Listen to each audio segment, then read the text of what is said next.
ويدخلكم جنات أن يكفر عنكم سيئاتكم ويدخلكم جنات تجري من تحتها الأنهار يوم لا يخزي الله النبي والذين آمنوا معه نورهم يسعى بين أيديهم وبأيمانهم يقولون ربنا أتمم لنا نورنا واغفر لنا إنك على كل شيء قدير. يا أيها النبي جاهد الكفار والمنافقين واغلظ عليهم ومأواهم جهنم وبئس المصير.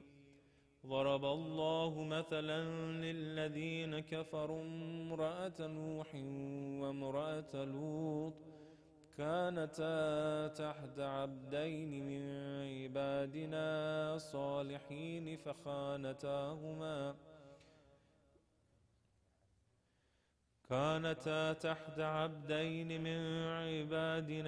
صالحين فخانتاهما فلم يغنيا عنهما من الله شيئا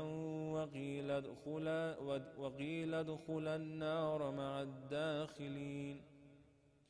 وضرب الله مثلا للذين آمنوا امرأة فرعون إذ قالت رب ابن لي عندك بيتا في الجنة ونجني من فرعون وعمله ونجني من القوم الظالمين. ومريم ابنة عمران التي أحسنت فرجها فنفخنا فيه من روحنا وصدقت بكلمات ربها وكتبه وكانت من القانتين. صدق الله العلي العظيم. اللهم صل وسلم وزد وبارك على رسول الله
إلهي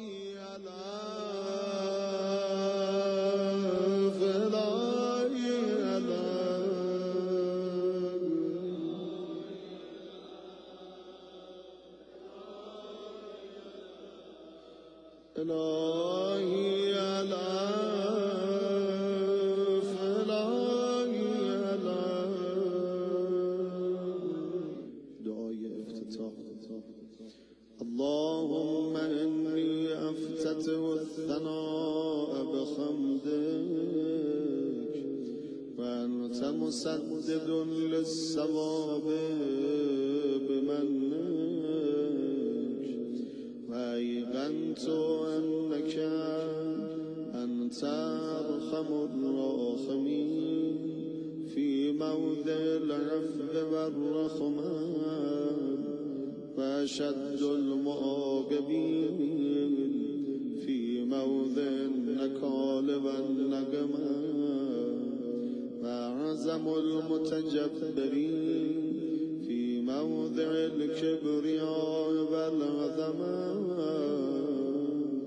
اللهم أذنت لي في دعائك ومسألتك فاسمع يا سميع مدحتي وأجب يا رحيم دعوتي وأقل يا غفور عثرتي فكم يا إلهي من كربة قد فرجتها وهموم قد كشفتها وأثرة قد أقلتها ورحمة قد نشرتها وهلقة بلاء قد فككتها الحمد لله الذي لم يتخذ صاحبة ولا ولدا ولم يكن له شريك في الملك ولم يكن له ولي من الذل وكبره تكبيرا الحمد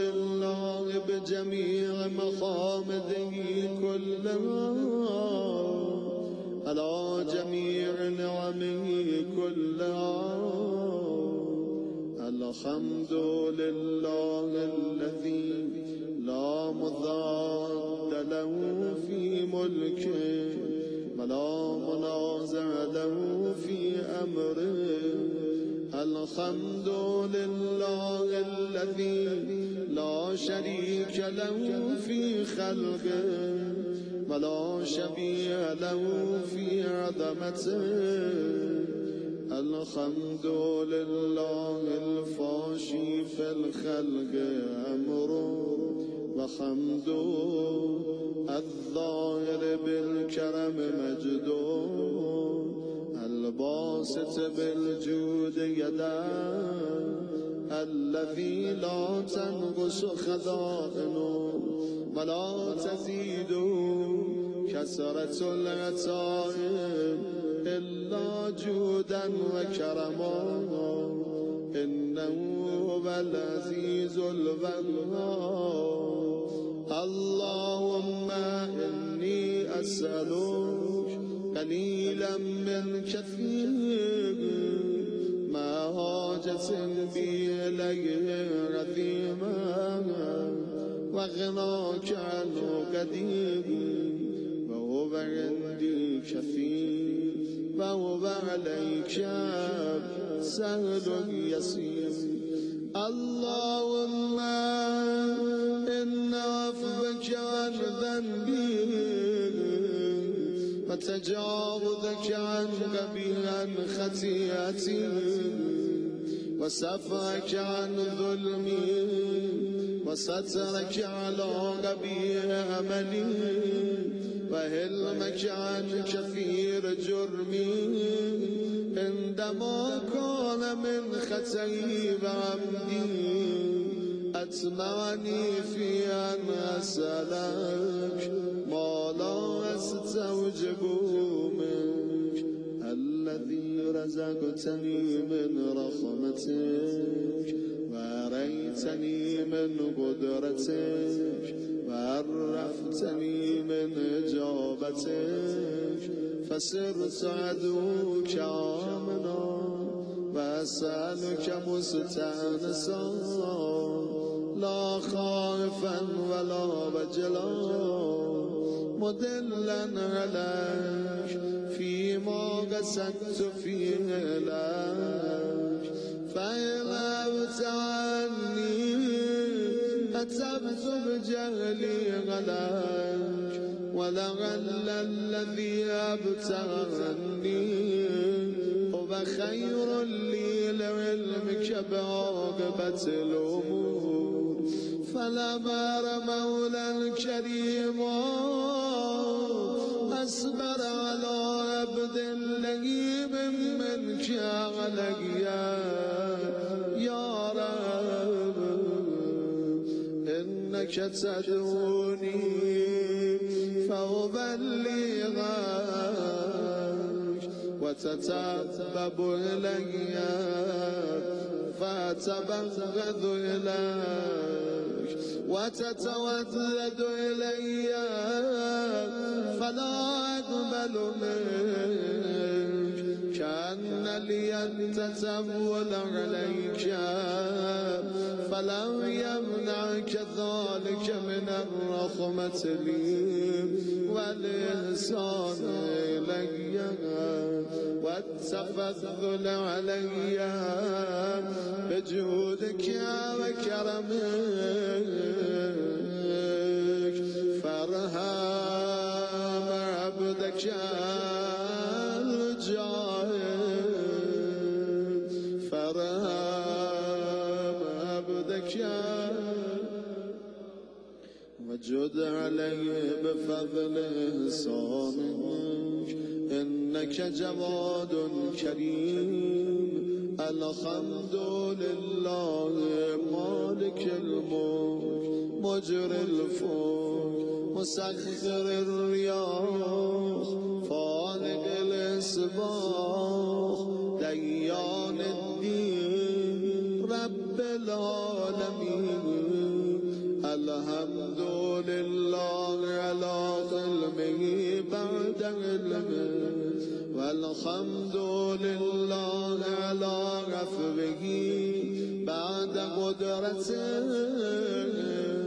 والحمد لله على طول عناته في غضبه وهو قادر على ما يريد الحمد لله خالق الخلق باسط الرزق فالق الاسباب ذي الجلال والإكرام والفضل والعنوان الذي بعد فلا يرى وقرب فشهد النجوى تبارك وتعالى الحمد لله الذي ليس له منازع يعادل ولا شبيه يشاكل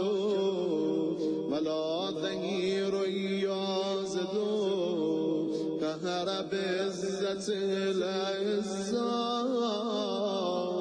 وتواضع لعظمته العظماء فبلغ بقدرته ما يشاء الحمد لله الذي يجيبني حين أنادي ويستر علي كل عورة وأنا أسير ويعظم النعمة علي فلا أجازي وكم من موهبة هنيئة قد أعطاني وعظيمة مخوفة قد كفاني وبهجة مونغة قد أراني فأثني عليها حامدا واذكره مسبحا الحمد لله الذي لا يهتك حجابه ولا يغلق بابه ولا يرد سائله ولا يخيب عامله شکر خدایی که درهای رحمتش هیچ وقت بسته نمیشه گدا رو از در خونه خونش رد نمی کنه، آرزومندی رو محروم از در خونش بر نمی گردونه. الحمدلله الذی یؤمن الخائفین و ینجی الصالحین و یرفع المستضعفین و یدع المستکبرین و یهلک ملوکا و یستخلف آخرین. والحمدلله قاسم الجبارین مبیر الظالمین مدرک العاربین نکال الظالمین صریخ المستصرخین موضع حاجات الطالبین معتمد المؤمنین. الحمد لله الذي من خشيته ترعد السماء وسكانها وترجف الأرض وعمارها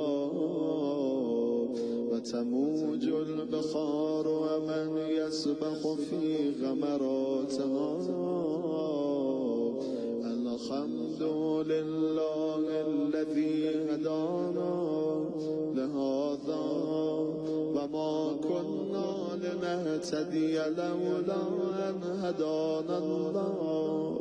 الحمد لله الذي يخلق ولم يخلق ويرزق ولا يرزق ويطعم ولا يطعم ويميت الأحياء ويحيي الموتى وهو حي لا يموت بيده الخير وهو على كل شيء قدير. اللهم صل على محمد عبدك ورسولك وأمينك وسفيك وحبيبك وخيرتك من خلقك وحافظ سرك ومبلغ رسالاتك أفضل وأحسن وأجمل وأكمل وأزكى وأنمى وأطيب وأطهر وأسنى وأكثر ما صليت وباركت وترحمت وتحننت وسلمت على أحد من عبادك وأنبيائك ورسلك وصفوتك وأهل الكرامة عليك من خلقك دلابرت هرم علی مرتضى. اللهم وصل على علي أمير المؤمنين ووسيع رسول رب العالمين عبدك ووليك وأخي رسولك وحجتك على خلقك وآيتك الكبرى والنبأ العظيم. وصل على الصديقة الطاهرة فاطمة سيدة نساء العالمين. وصل على سبتي الرحمة وإمامي الهدى الحسن والحسين سيدي شباب أهل الجنة. وصل على أئمة المسلمين علي بن الحسين ومحمد بن علي جعفر ابن محمد وموسى بن جعفر وعلي ابن موسى ومحمد بن علي وعلي بن محمد والحسن بن علي والخلف الهادي المهدي حججك على عبادك وأمناك في بلادك صلاة كثيرة دائمة اللهم وصل على ولي أمرك القائم المؤمن والعدل المنتظر ووفه بملائكتك المقربين وأيده برون القدوس يا رب العالمين اللهم اجعله الداعي إلى كتابك والقائم بدينك استخلفوا في الأرض كما استخلفت الذين من قبله مكن له دينك الذي ارتزيته له أبدله من بعد خوفه أمنا يعبدك لا يشرك بك شيئا اللهم أعزه وأعزز به وانصره وانتصر به وانصره نصرا عزيزا وافتح له فتحا يسيرا واجعل له من لدنك سلطانا نصيرا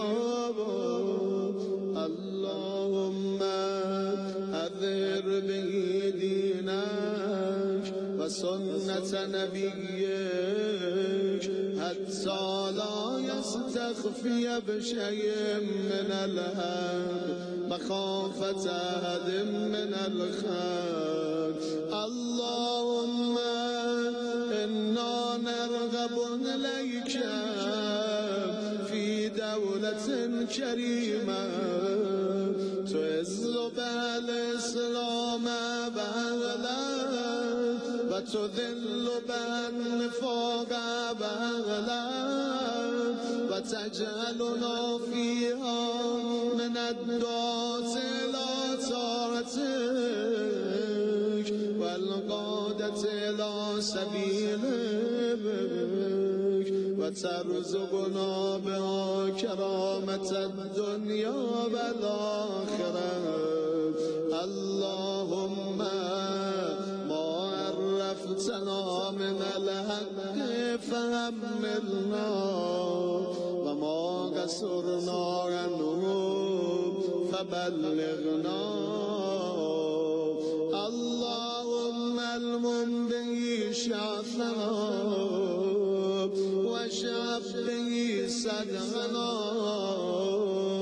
وارزق به فتقنا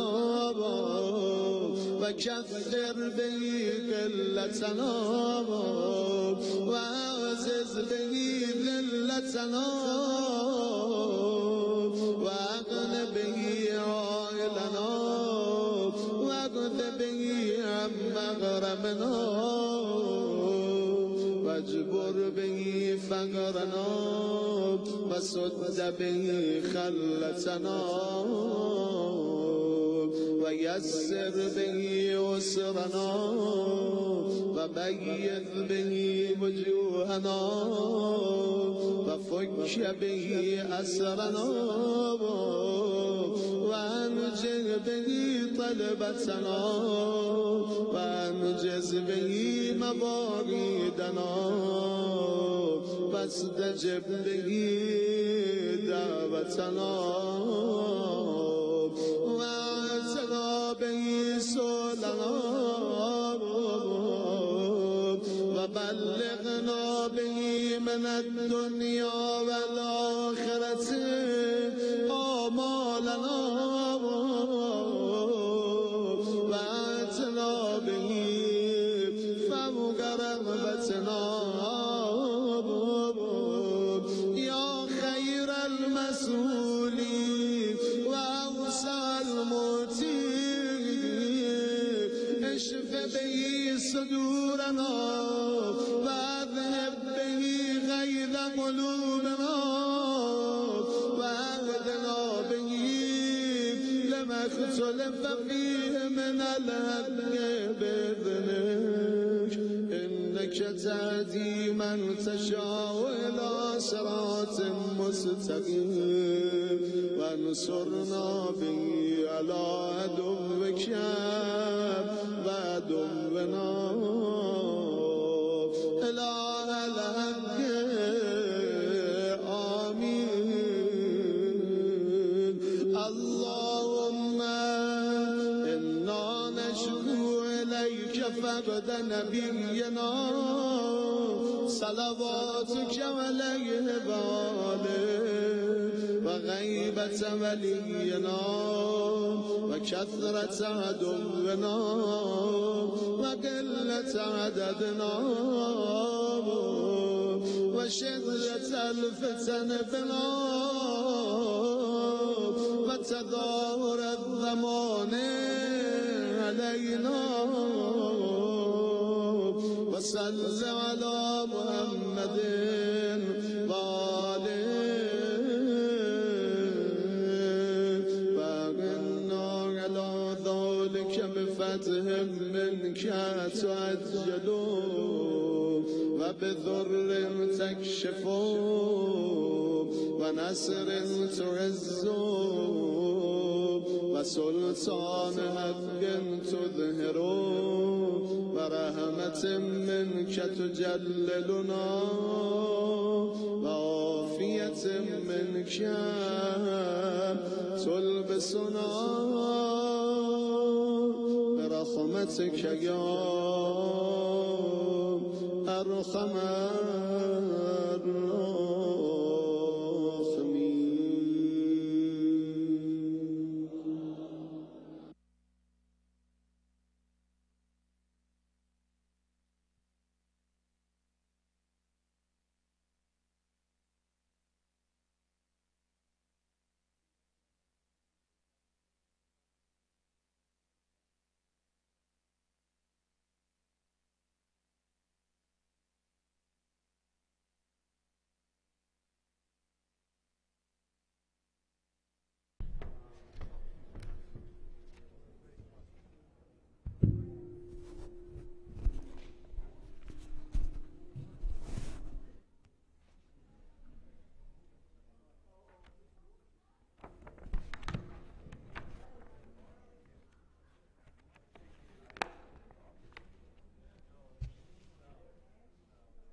Thank you so much.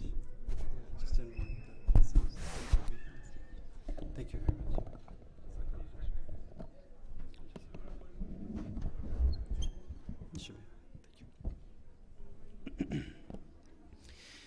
أعوذ بالله من الشيطان الرجيم بسم الله الرحمن الرحيم الحمد لله رب العالمين الصلاة والسلام على أشرف الأنبياء والمرسلين حبيب قلوبنا وطبيب نفوسنا بالقاسم مصطفى محمد اللهم صل على محمد وعلى آله الطيبين الطاهرين المعصومين. Praise belongs to Allah, Lord and Creator of the universe. All thanks and gratitude be to God for giving us existence, for creating the universe, and for continuously showering His love, grace and mercy upon the universe. If for a brief moment in time Allah subhanahu wa ta'ala, the glorified and exalted, were to stop and cease His love and mercy upon the universe, then this universe would cease to exist.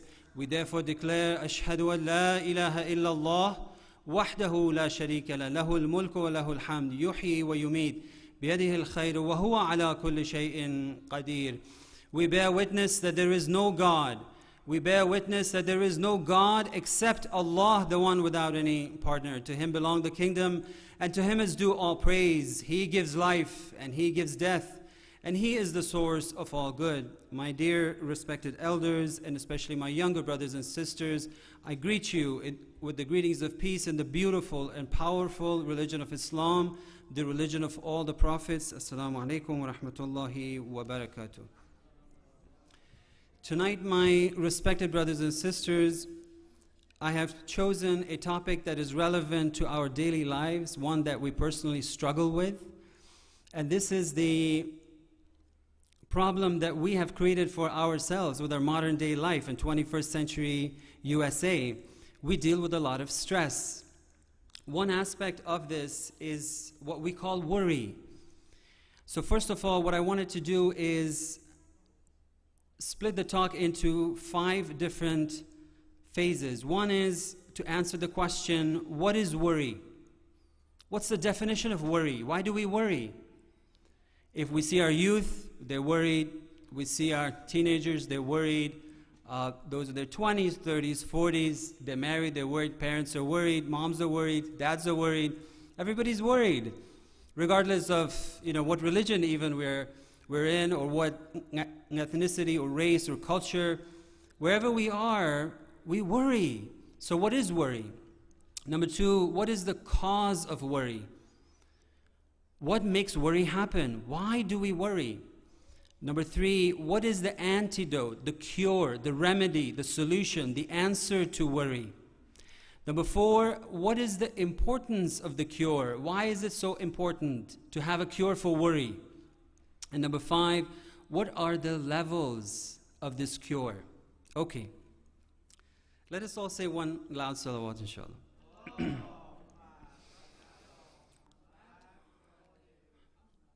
When we delve into the psychology of the mind actually, as you all know, it's a great gift that God has given us.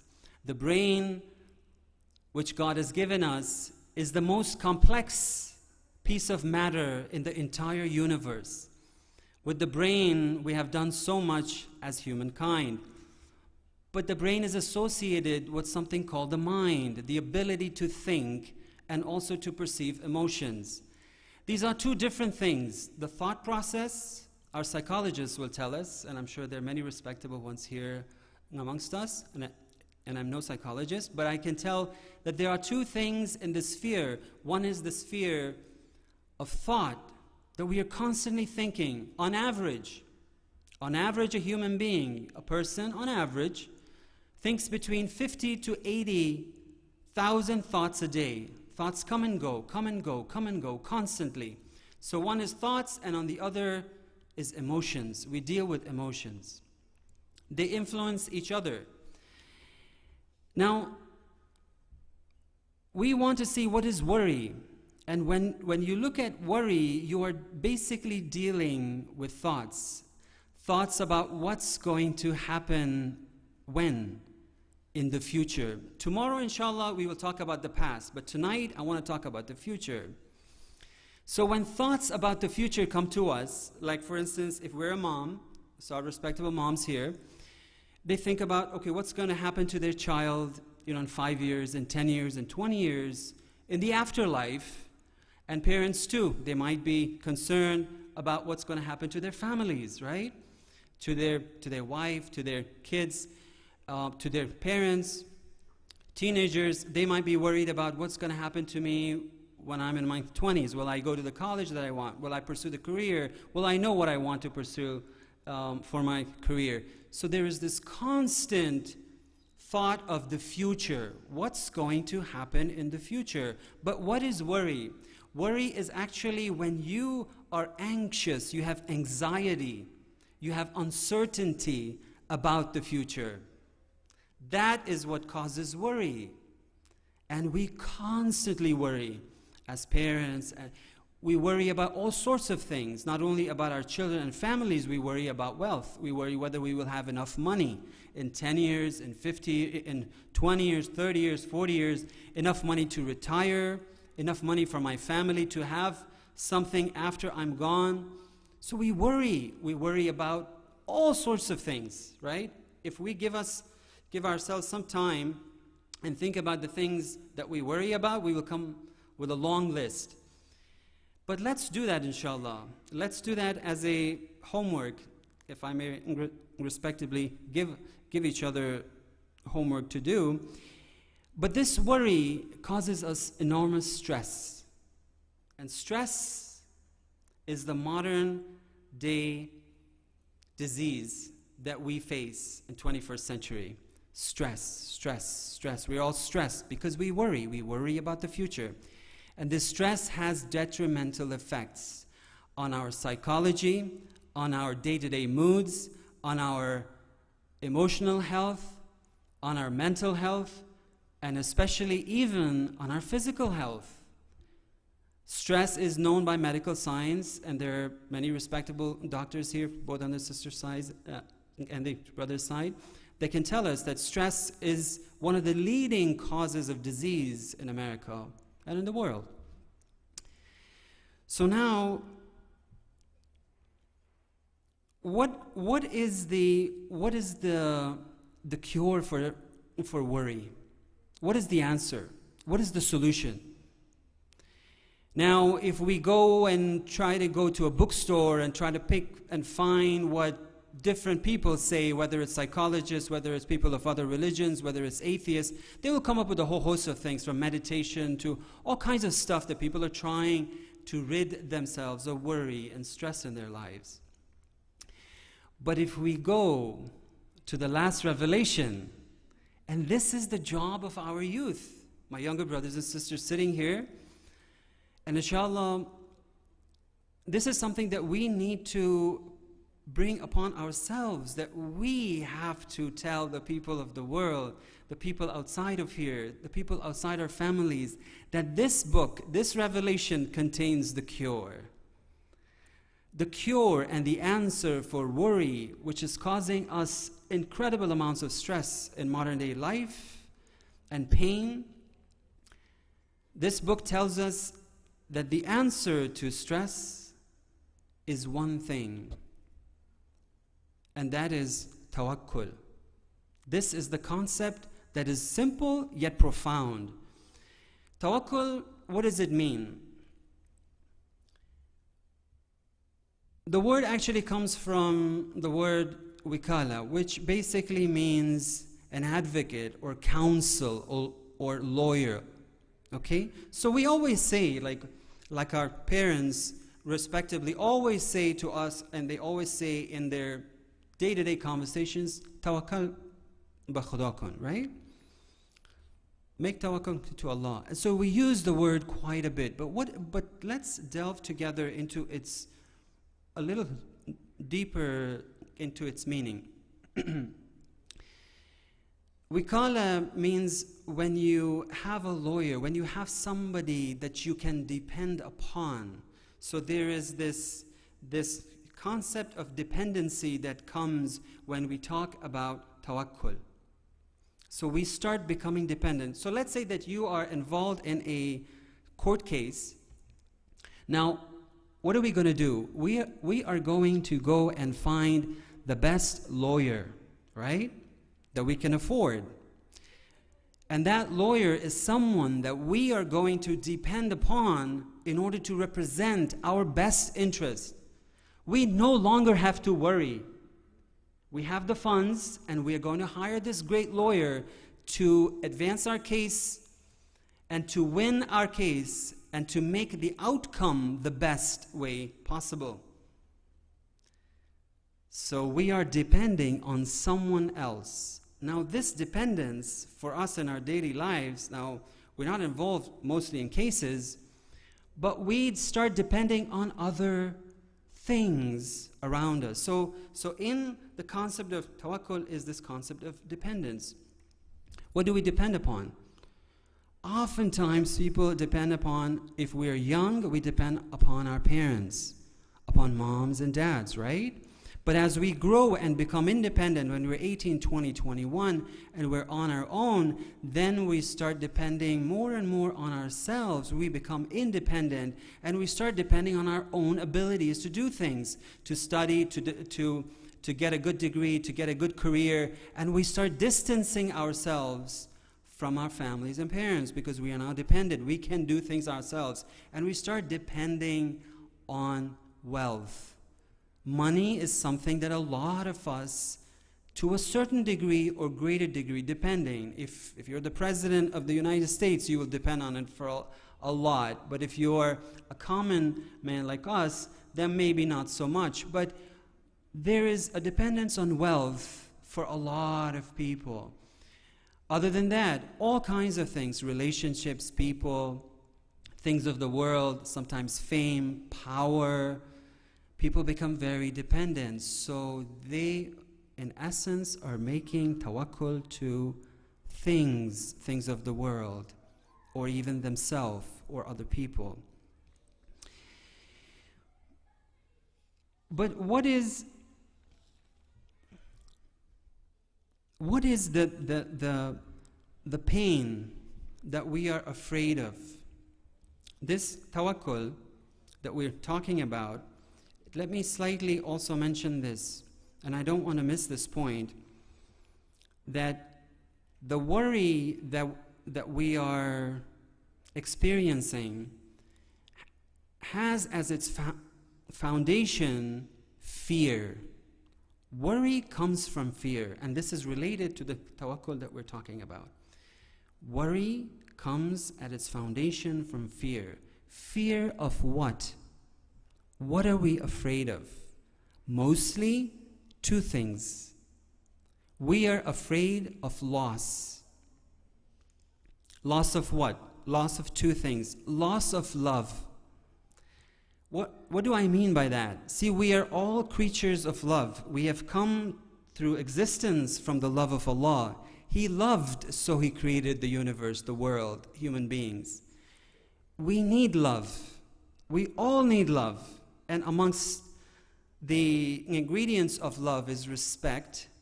We all need respect. We need to be respected. If someone disrespects us, we feel unloved. If they abandon us, we feel unloved.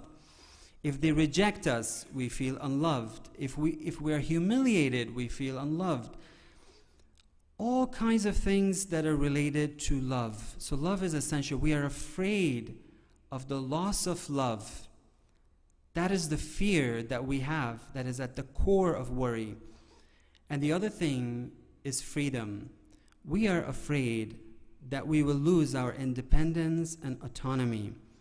We might be immobilized. We might be paralyzed.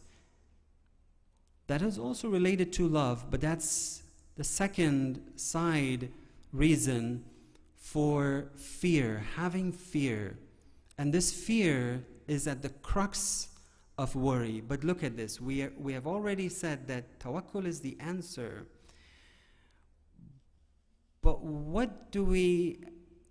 should we tawakkul to? When we tawakkul to the things of the world, to ourselves, to people, then we are at a loss. Because what if I don't know God? I reject God. I say there is no God. Then I am dependent, I am making tawakkul to people. For instance, I'm a very good son, and I love my father and mother, and I will do everything for them. What if when they die? I'll be devastated, right? Or similarly, like if I'm a spouse, like if I depend on my spouse and I am not a religious person at all and I have no faith, then I'm depending on people, and when they don't exist, my world is shattered.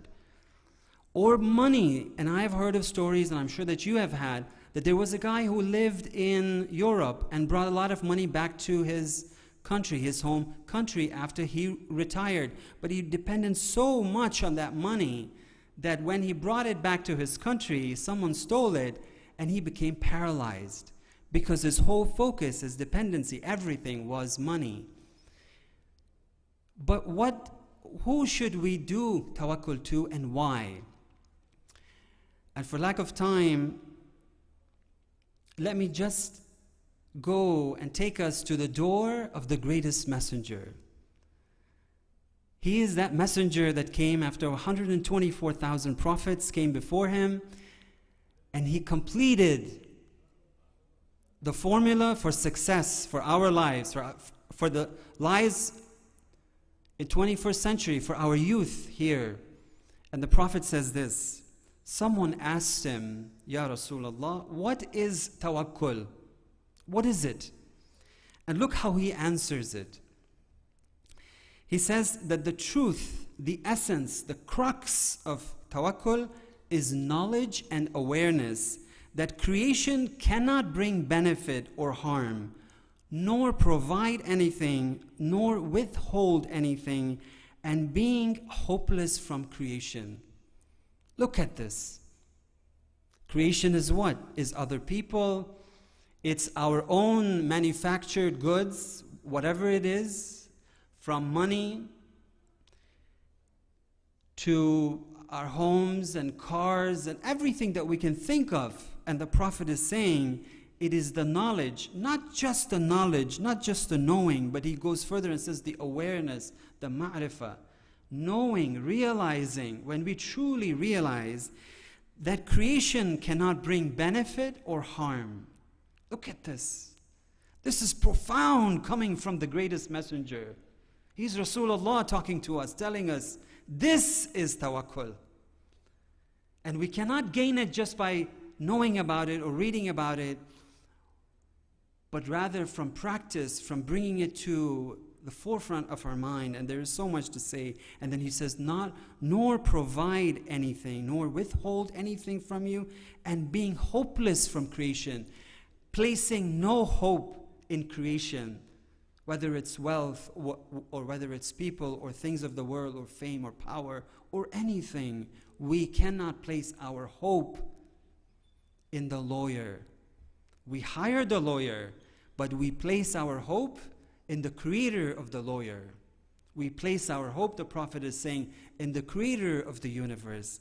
And he goes on and says, when a servant of God, the one who serves Allah, like all of you brothers and sisters that come to the mosque of Allah, to the house of God, you come and serve Allah. And Rasulullah is talking to you, talking to us, and he says this, when a servant of God becomes like this, they won't do anything but for Allah. Do you see how beautiful and powerful these words are? He says, when a servant of God becomes like this, places all hope in the Creator and in nothing else, they won't do anything but for Allah. And then he says, and they neither have hope nor fear of anything. They don't fear any power in the world. They don't fear the governments. They don't fear the villains. They don't fear the bad people. They don't fear the oppressors. They don't fear the fearmongers. What does the Prophet say? Nor fear anything but from God, and they won't attach their heart to anything but Allah. So amazingly powerful and beautiful that we will not attach our hearts to anything but Allah, the creator of the governments, of the people, of the world, of the universe, of the angelic sphere, of the jinn, of things that we don't even know of. He is the power. So Rasulullah is saying the person who truly does tawakkul is the one who attaches themselves only to Allah and doesn't fear anything, absolutely anything. One last salawat, inshallah.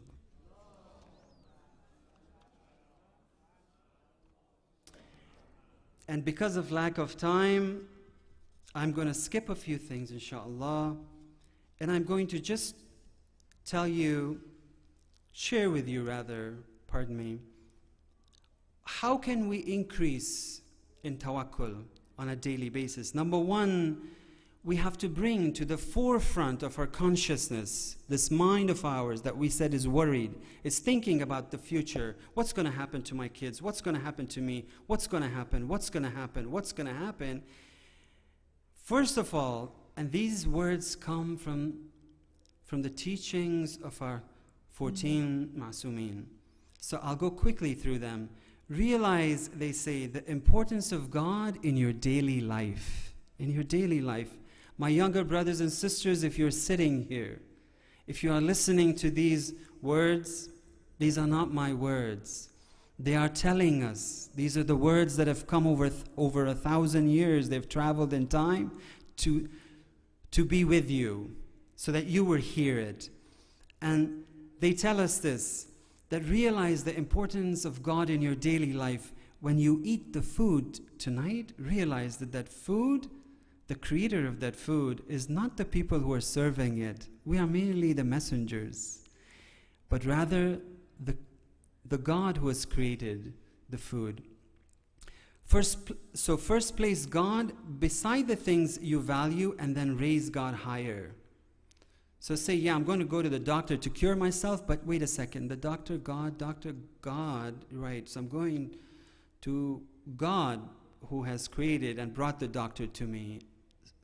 Start thinking in everything that you're dependent upon, bring God next to it, and then raise Allah higher and bring that thing lower and lower and lower, especially with wealth.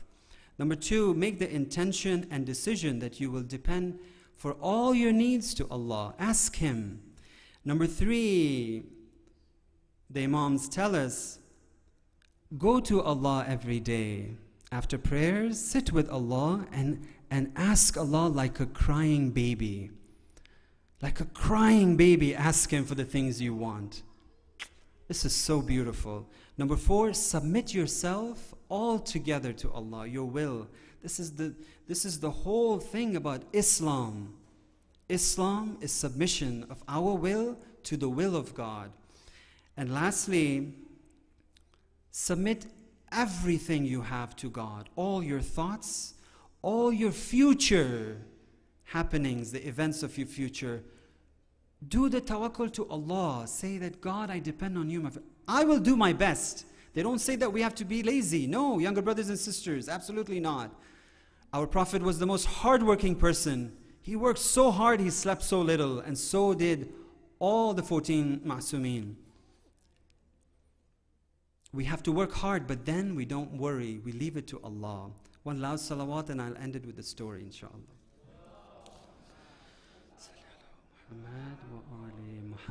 And this is the story of Nabi Ibrahim alayhi salam. And I have only 2 more minutes, inshallah, to end. And this story is the beautiful story where the Prophet Ibrahim is the idol breaker. He is the idol breaker. And we have had many of those idol breakers throughout history, including about 35 years ago, Imam Khomeini, rahmatullah alayh. Let's all say a loud salawat in his name, inshallah. Allahumma salli ala Muhammad wa ala Muhammad. Ibrahim was an idol breaker. He broke idols, and one day he entered the temple of his time to break the idols. He broke the idols. There was no one there. When the people came, and I'll rush through the story, when the people came, they were like, it must have been Ibrahim who broke the idols. It must have been him. Let's go after him. So they got a hold of him and they brought him in front of the king of his time, Nimrud.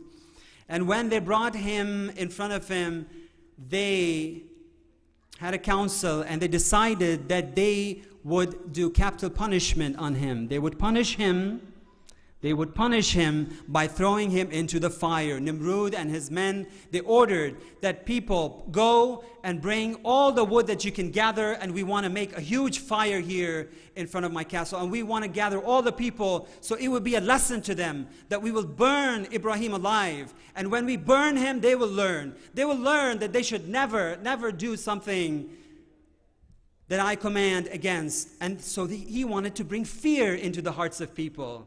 He wanted people to be afraid of him. So the people gathered the wood, and they gathered the wood, and they gathered the wood, and they made a huge pile of wood in the center of town. And that's when they called Ibrahim, and they put him on a catapult, and they wanted to throw him inside the fire. They held him in there, and look at Ibrahim. This is the prophet of God. This is the men of God. And we are the ummah of Rasulullah. We can raise ourselves to the levels of the Prophet. And what happened there? Brothers and sisters, they did it. They did what they should not have. They threw Hazrat Ibrahim into the fire. And as he was going into the fire, he was in the middle of the air. And in the middle of the air, Allah subhanahu wa ta'ala told Hazrat Jibreel, go to my servant and see what he wants. Go and ask him if he needs help. And when Jibreel came to Hazrat Ibrahim, he told Ibrahim, I am here for you. Is there anything that I can do for you? Is there anything that I can do? And you know what he said? This is tawakkul. This is tawakkul, brothers and sisters. He said this. He said, Jibreel, I don't need you. I am going to make my tawakkul to Allah subhanahu wa ta'ala. I need it from him. And when he said that, Allah subhanahu wa ta'ala from the arsh, he commanded this. He said, fire, you be cool and you be like a paradise unto Ibrahim. One loud salawat, inshallah.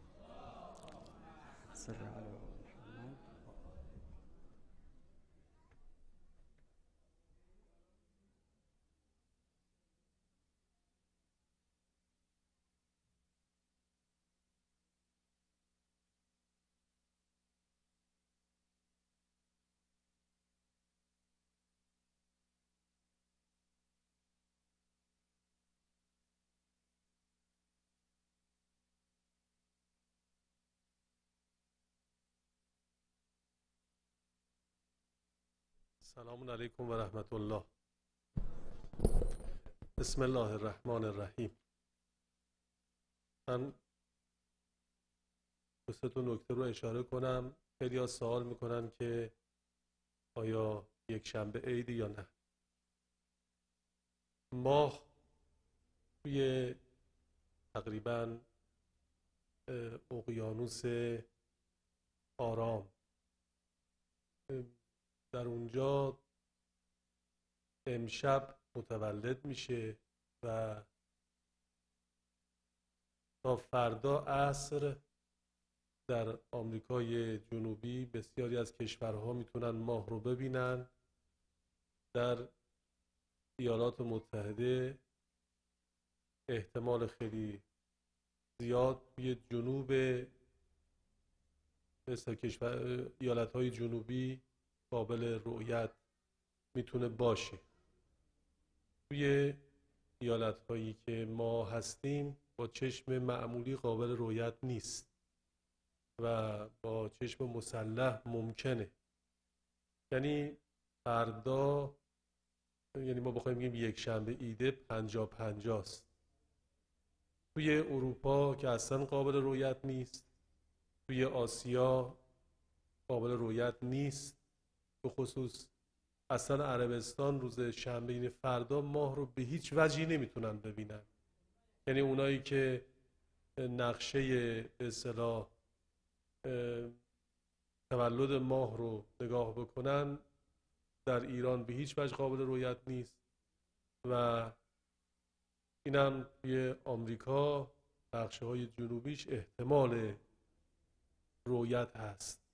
پس بنابراین یک شنبه به هیچ وجه تو عربستان عید نیست بر اساس به اصطلاح دستورات شرعی خود علمای اهل سنت، ولی اینکه اعلام میکنن نمیدونم بر چه مبناییه. ما یا یک شنبه یا دوشنبه عید رو داریم و این اطلاع میدیم از طریق کانال تلگرام IEC، از طریق وبسایت IEC، از طریق تلفن IEC. اگر یک شنبه عید باشه ما همون شب به همگان اعلام میکنیم و افرادی رو داریم در جاهای متعدد اینها دقت میکنن و به ما خبر میدن. زکات فطری $12 و اگر کسی در سال قبل از ماه رمضان سال قبل تا این ماه رمضان روزشو نتونسته بگیره، قضا به گردنش هست، اون قضا هست، یه دونه کفاره داره و کفارش $10 به شرطی که روزه رو عمدی نخورده باشه.